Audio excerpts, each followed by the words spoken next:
Deus os abençoe nesta noite.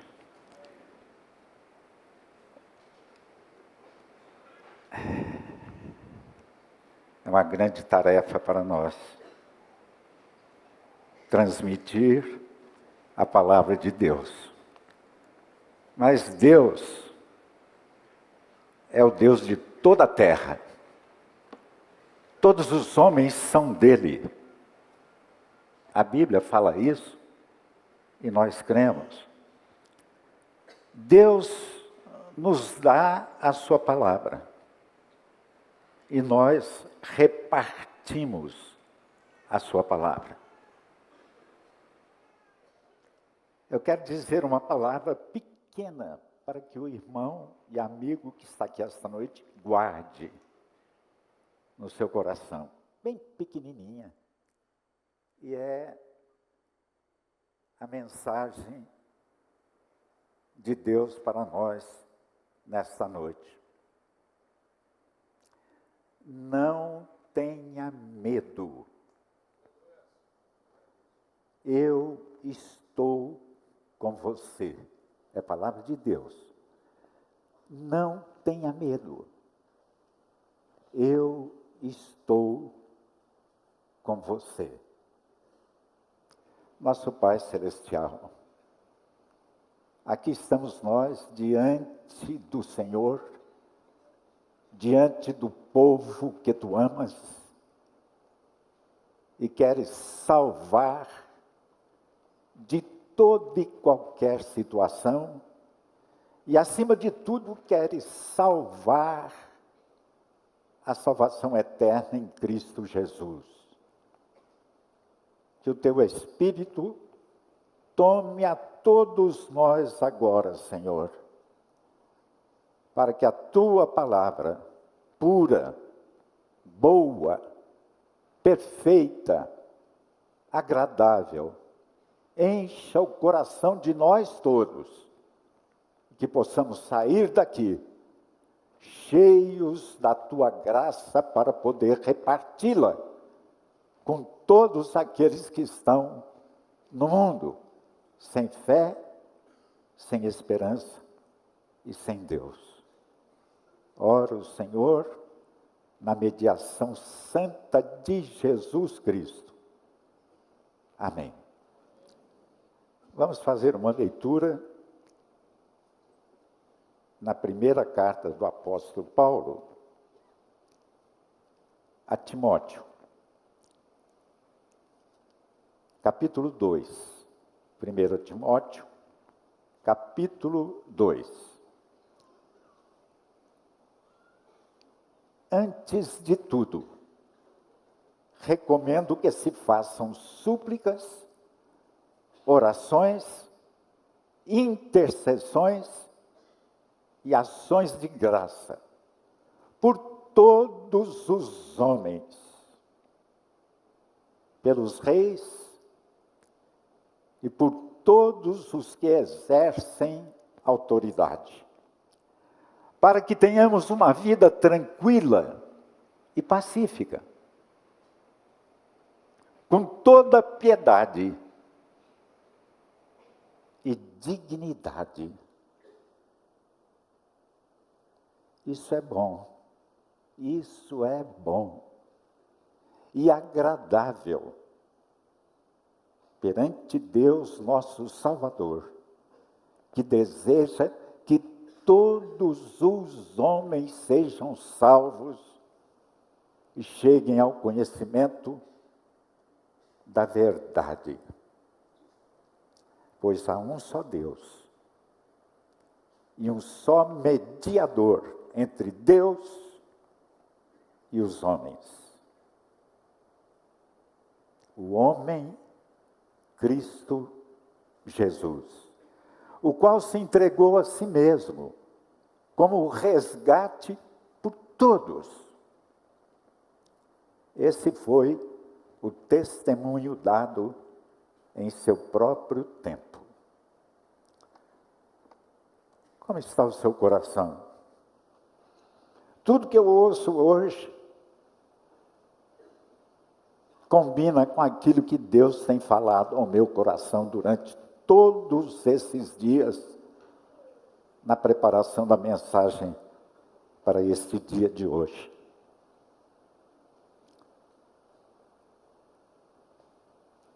Você tem medo? Falta-lhe coragem? A palavra de Deus para você, para nós, nesta noite, é esta: não tenha medo, eu estou com você. Não tenha medo, eu estou com você. O apóstolo Paulo escreve uma segunda carta para Timóteo, e já agora tudo indica que a sua idade era avançada. Ele cria que já estava chegando ao fim da sua carreira, fala até que combateu um bom combate, terminou a carreira, guardou a fé. E ele diz estas palavras: nos últimos dias sobrevirão tempos terríveis. Essa palavra terríveis pode ser traduzida também como trabalhosos, difíceis e tempos de provação. Será que há alguém aqui hoje, esta noite, que não se encaixa nessa palavra? Tempos difíceis, trabalhosos, de provação. Eu creio que todos nós nos encaixamos nelas. Irmãos, eu fico impressionadíssimo quando leio ou então vejo as notícias a respeito do mundo no qual nós estamos vivendo hoje. Será que estamos nos últimos dias? Não sei, não sabemos. Mas uma coisa é certa: os dias são maus. Muito maus. Dizem que esta é a época de maior crise no meio daqueles que estão em migrações, saindo de algum país para outro, saindo de outro para outro, à procura de livramento. E por que estão à procura de livramento? De libertação. Guerras, muitas guerras, perseguições, muitas, perseguição religiosa, perseguição racial, situação econômica em caos. Tem-se dinheiro, o dinheiro está no banco, mas não podemos tirar o dinheiro. E o dinheiro para que serve? A fome, sede, enfermidades, pestes. Tudo isso nós vemos todos os dias. E irmãos e amigos aqui presentes esta noite, e aqueles que estão nos ouvindo e vendo. O meu coração se compunge. Eu não sei. Me compunge muito quando vejo essas coisas. E eu gostaria de chegar perto dessas pessoas e dizer ao seu ouvido: não tenha medo, Deus está com você, eu estou aqui, Deus está comigo, eu posso te ajudar de alguma maneira. De alguma maneira. As pessoas fogem porque elas estão buscando socorro. Mas o problema é que elas chegam em outros lugares e as portas estão praticamente fechadas. Alguns países estavam de portas abertas, mas já estão fechando as suas portas. O problema é muito grande. Como resolver esse problema?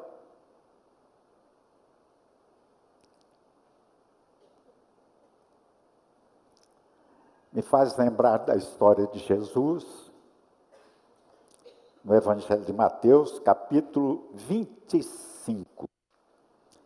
Jesus fala de um grupo de pessoas que o rei, no final dos tempos, e o rei é Jesus, vai chamar de bem-aventurados. E um outro grupo, que o rei chama de alguma coisa não muito boa. E esse primeiro grupo está ali, mas não sabe por que está ali, como bendito do Pai. E eles perguntam, por que nós estamos aqui? E Jesus responde, porque tive fome, e vocês me deram comida. Tive sede, e me deram algo para beber. Fui estrangeiro, e vocês me trataram como convidado. Necessitei de roupas, e vocês as providenciaram. Estive doente, e cuidaram de mim. Estive preso, e me visitaram. E eles dirão, mas quando, Senhor?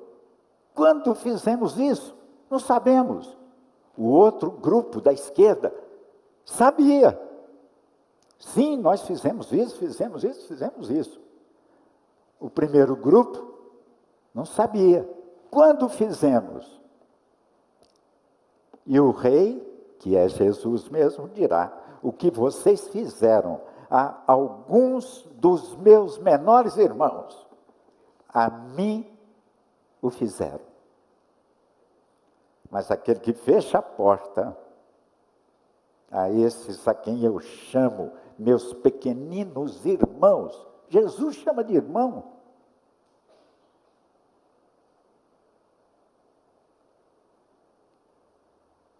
Eles ficam de fora.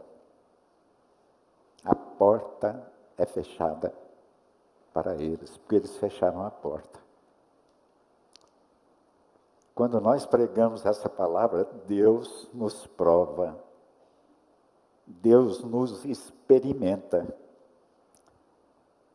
Eu estava pensando nessa situação e o meu celular tocou. Era alguém aflito, necessitado de alguma coisa, dinheiro. Alguém que eu conhecia, trabalhou para mim, alguém digno, trabalhador, mas estava num momento de aflição. E ele disse, preciso de tanto. Eu dei graças a Deus, falei, oh Deus, que beleza, esse tanto eu posso. Viram o texto que o pastor Levi leu? 2 Coríntios capítulo 8. Deus não pede além daquilo que nós podemos dar. E eu podia. Emprestei, mas o meu coração já deu. Eu podia. Que coisa boa. Ver Deus nos experimentando e a gente ouvindo a sua voz e atendendo a voz dele através da voz de outras pessoas. E é uma coisa, irmãos, que nós estamos atravessando aqui no nosso país também. E eu creio que isso vai a pior. Preconceitos vários. Mas o preconceito religioso é muito grande. Já viram que até o Ministério da Justiça lançou nas redes de televisão programas mostrando pastores, e o nosso pastor Ed também estava lá, para dar uma definição De quem é Deus para você? Deus não se define, mas eu posso responder alguma coisa. E eu gostei da resposta dele, porque ele simplesmente falou assim: Deus é amor. Deus é amor. Mas aí tinha um rabino que também deu a sua definição de Deus, um pai de santo que também deu a sua definição de Deus, e etc. O país, diz o Ministério da Justiça, é laico. Isso quer dizer, cada um tem a religião que quiser. E se não quiser ter nenhuma, não tem nenhum problema.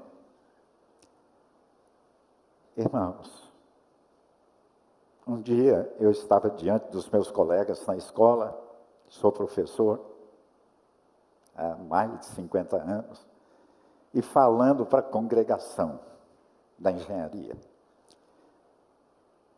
Num dado momento, Deus parece que me cutucava para que eu chamasse aqueles meus colegas de trabalho de irmãos.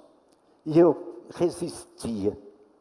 Mas, Senhor, irmãos, os meus irmãos estão na Ibabe, estão por aí.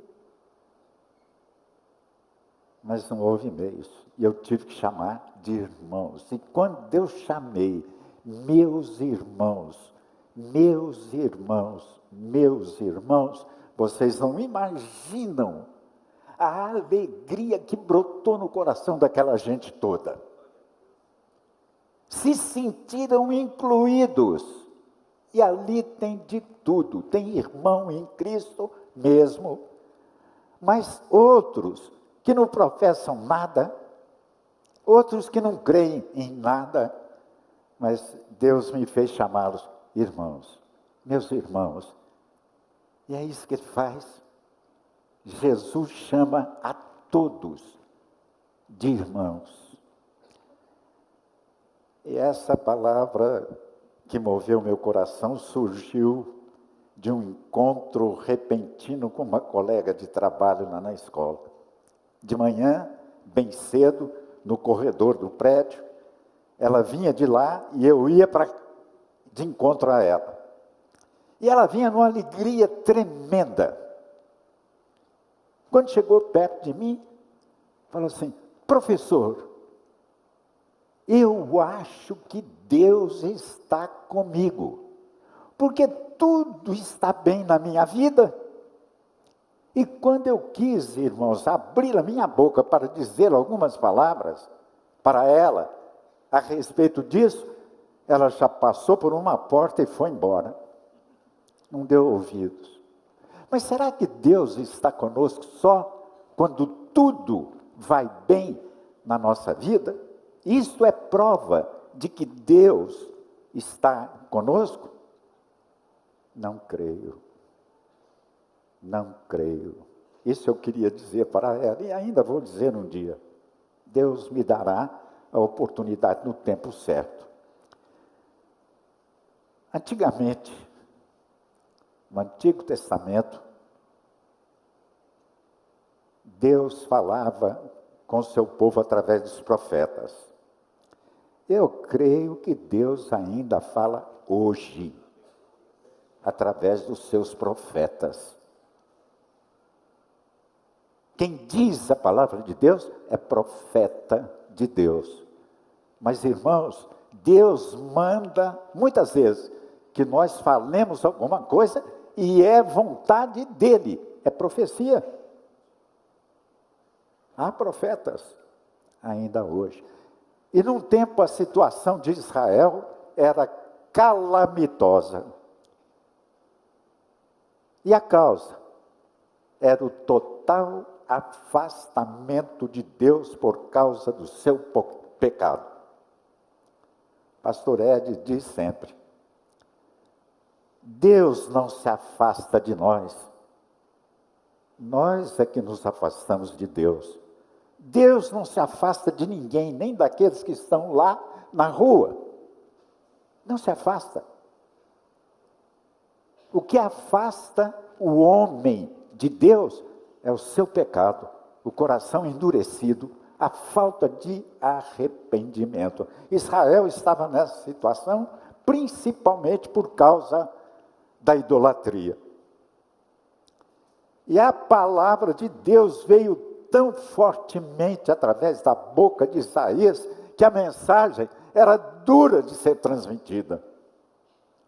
Mas ele foi transmitindo, como profeta de Deus.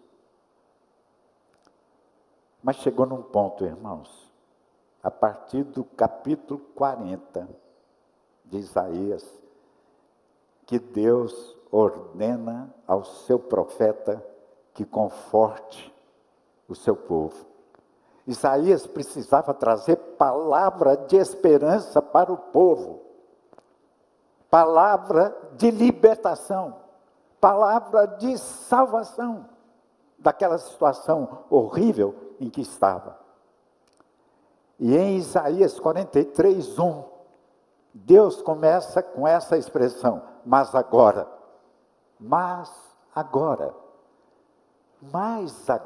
isso significa mudança de direção, mudança de atitude, uma urgência nessa mudança. Mas agora, disse Deus, isso significa o amor de Deus intervindo com a sua justiça. E o salmo que nós lemos, 96, falou da justiça de Deus para todos. E a justiça de Deus é libertadora, é justiça salvadora. E essa justiça significa fidelidade misericordiosa no projeto de Deus para a salvação do homem. E no capítulo 43 ainda, versículo 5, Isaías abre a boca, era a voz de Deus, falando para o povo: não tenha medo, eu estou com você. Não tenha medo, eu estou com você. Aqueles que estudam a Bíblia, os especialistas na linguagem antiga, muitos deles afirmam que quando Isaías dava essa palavra para o povo de Israel, na verdade, ele estava dando a palavra para todos os homens, para toda a humanidade. Não era só para Israel, mas para toda a humanidade. Não tenha medo, eu estou com você. Isso era mais ou menos o ano de 740, alguma coisa, antes da era cristã. O tempo foi passando. Um século depois, 100 anos depois, aproximadamente, aconteceu o seguinte: Deus incumbe alguém para uma missão. E quando Deus incumbe alguém para uma missão, Deus se torna o Deus com, lembra-se de Moisés e outros? O Deus com você. O Deus Emanuel, que nós cantamos no nosso primeiro hino. O Deus conosco. Deus com você. Ele não deixa o enviado só. E essa época era uma época muito difícil também de Israel. E Jeremias, jovem profeta, quis fugir da mensagem que Deus lhe estava dando. Era uma mensagem muito dura. Dá para ver na leitura da profecia de Jeremias. Mas Deus, o que faz? Toca a sua boca. E nesse toque da mão de Deus sobre a boca de Jeremias, a palavra de Deus cobre a vida de Jeremias. E ele começa a transmiti-la. para Jerusalém, para Judá, para outras nações, para outros povos. Deus, irmãos, é o Deus de toda a terra. É o Deus de toda a terra. E sabe o que ele dizia? Não tenha medo, pois eu estou com você, Jeremias. Não tenha medo, pois eu estou com você. 100 anos depois, o tempo vai passando. Agora, na história de Israel, depois do cativeiro na Babilônia, chegou o momento da volta e da reconstrução.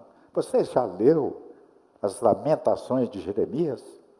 O livro é pequeno, mas a gente lê chorando de ver a situação da cidade.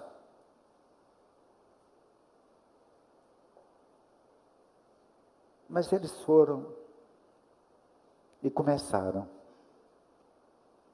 Mas a Bíblia fala que eles reconstruíam as suas próprias casas.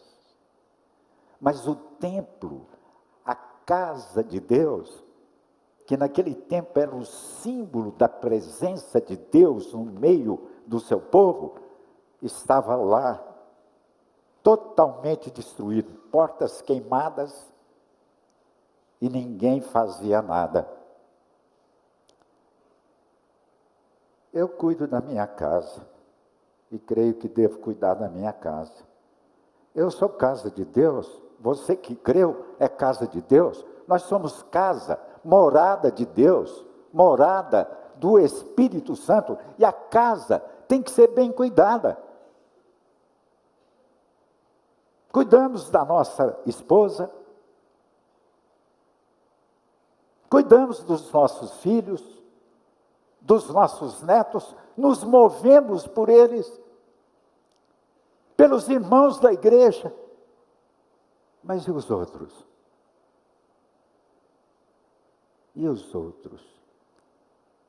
Aquele povo estava assim, trabalhando na sua casa, cada um trabalhando na sua própria casa, e a casa do Senhor estava lá. E a casa do Senhor é o seu povo, todos no mundo.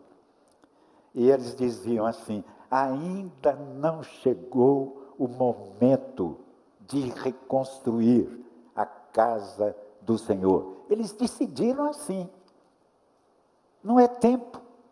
Primeiro a nossa casa, depois. Aí Deus enviou o profeta Ageu.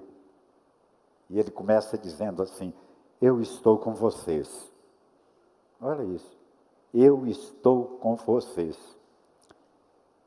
E no capítulo seguinte, ele diz: coragem, ao trabalho, porque eu estou com vocês.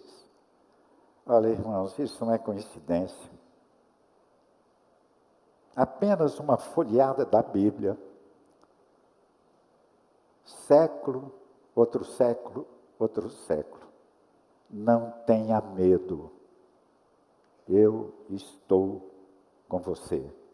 E o nosso texto de 1 Timóteo, ele começa assim: antes de tudo. Eu gosto de fazer pergunta para a própria Escritura me responder. É uma boa maneira de ler. Antes de tudo, o quê?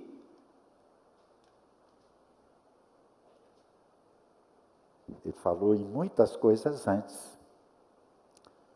Mas antes de tudo, olha isso, ele manda que eles orassem por todos os homens. Do jeito que lemos, e cada expressão dessa, irmãos, não é um simples sinônimo. São palavras que merecem ser meditadas. Súplicas, orações, intercessões e ações de graça. Súplica eu gosto demais, porque súplica é quando a gente chega diante de Deus suplicando. Suplicar é se abater diante dele.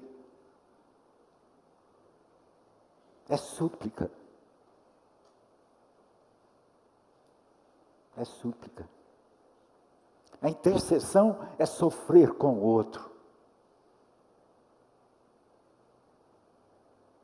Não é só ter pena, mas é sofrer e buscar soluções para a vida do outro. E aí o texto fala, isso é agradável diante de Deus, nosso Salvador. Saiba que quando você ora dessa maneira, isso agrada a Deus. Precisamos aprender a orar. E a oração é tão simples. É o coração aberto. E ainda que a Bíblia diz que quando nós não sabemos orar como convém, o Espírito Santo que nos foi dado nos ensina a maneira que nós devemos orar, porque Ele é Deus e sabe como é que deve ser feita a oração diante de Deus. E o texto fala de novo, todos os homens. Temos que prestar atenção nessa expressão, todos os homens. E qual é a verdade? Está aqui também a verdade. A verdade é essa, há um só Deus, há um só mediador entre Deus e os homens. Esse mediador é o homem Cristo Jesus. Jesus é Deus. Ele conhece os pensamentos de Deus. Mas Jesus é homem. Ele conhece a nossa estrutura. E Ele sabe quão fracos nós somos. Isso é a verdade completa que tem que sair dos lábios da sua igreja. O texto fala que esse foi o tempo precioso, o tempo determinado na vida de Jesus, porque fala, foi um testemunho. E qual foi o testemunho? Ele se entregou em resgate, de novo, por todos. Não foi só por mim, mas foi por todos. Mas nós sabemos, irmãos, que é preciso crer. É preciso se arrepender. Mas é preciso saber dar tempo. Às vezes nós não damos tempo para as pessoas. O tempo é de Deus, é Deus que promove a sua obra poderosa de conversão, e não nós. Testemunho vem da palavra martírio. É muito difícil dar testemunho. Porque testemunho pode ser causa de morte. Os antigos pais da igreja, eles se alegravam em dar o testemunho e sofrer o martírio. Não renegavam o nome do Senhor. Jesus deu o seu sangue, deu a sua vida. E olha, irmãos, nesse tempo que nós estamos vivendo, muitos dos nossos irmãos espalhados pela face da terra têm dado o seu testemunho martírio, sofrendo os resultados da sua não negação do nome de Jesus. Eu não sei se nós vamos chegar lá. Só Deus sabe. Com quem Deus está? Deus está com todos. Mas Deus está com aquele que crê. Aquele que crê e reconhece que Ele é o Deus de toda a terra. E outra coisa, reconhecer a presença de Deus em tudo. Em tudo, nós temos que ver a presença de Deus. Ou então não é de Deus, esse tudo. Reconheça o Senhor em todos os seus caminhos, diz o provérbio, e Ele endireitará as suas veredas. Ele orientará o seu caminho. Ele está com esse povo todo que está sofrendo fome, sede, nudez. Essas expressões significam a grande necessidade de muitas pessoas neste mundo. Isaías continua dizendo onde Deus está. E é interessante, porque ele fala assim, Deus falando, eu habito nos lugares santos e altos. Mas não para aí.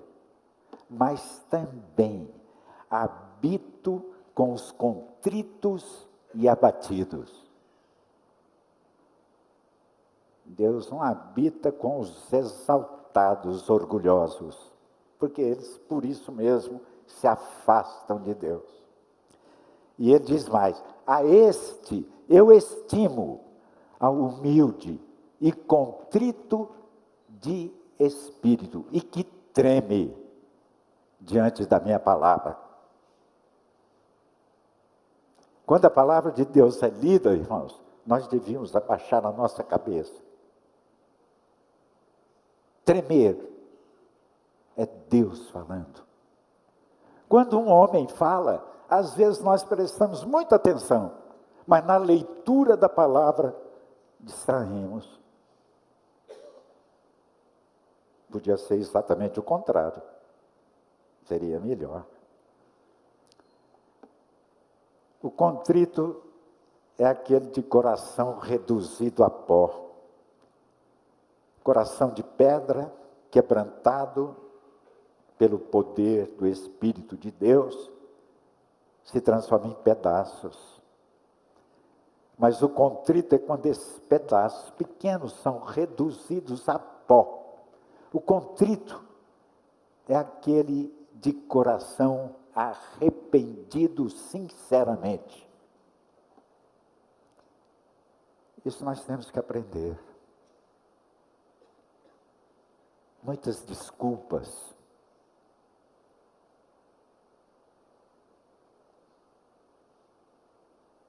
Temos que aprender a nos humilhar e a reconhecer as nossas culpas e os nossos erros. Deus está conosco em todo o tempo. Parece que há dois lados no tempo, o lado bom e o lado ruim, para nós, homens desse mundo. Quando nós estamos na alegria, parece que é fácil crer que Deus está conosco, como aquela minha colega. Mas na tristeza, Ele continua conosco. Na fartura, é fácil de crer que Deus está conosco. E na escassez? Na saúde, é fácil de crer que Deus está comigo. Mas e na doença? Na enfermidade? Na paz, é fácil de crer que Deus está comigo. Mas e na guerra? Repito, a única coisa que nos separa de Deus é o pecado não confessado não arrependido, sem humilhação diante dele. Temos que abrir a porta. A igreja de Laodiceia era uma igreja aparentemente muito forte, muito rica. Parece que não faltava nada. Tinha tudo. Mas Jesus disse: eis que estou à porta e bato. Parece que eles não abriam a porta.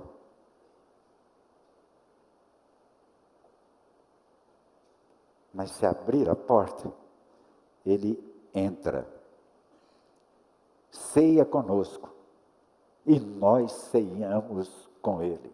Você já participou de algum jantar que você ceia, mas não ceia com ninguém, e ninguém ceia como você?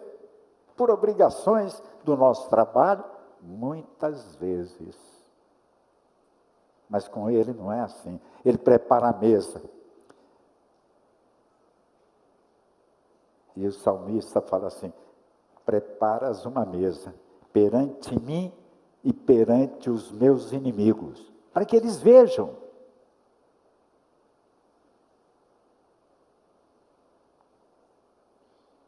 Como igreja, irmãos amados, nós temos que atentar para o fato de que Deus está sempre conosco e temos que dizer isso para as outras pessoas. Deus vai te dar oportunidades. Se você crê nesta palavra, vai chegar alguém com medo, sem saber o que fazer, e Deus vai te dar autoridade para dizer: não tenha medo, Deus está com você, e você está junto. Você está junto. A minha oração para todos nós nesta noite é que Deus nos dê esse coração aberto, esse coração sensível, coração que ri e coração que chora, sensível. E nós possamos abrir as portas para todos aqueles que vierem ao nosso encontro. Que Deus te abençoe. E que Deus resplandeça sobre você o seu rosto. E nesse resplandecer do rosto de Deus, que nós vemos através da face de Jesus, você tenha força, tenha confiança, e possa prosseguir na sua carreira, abençoando a todos aqueles que Deus enviar até a sua porta. Amém? Deus os abençoe. Amém.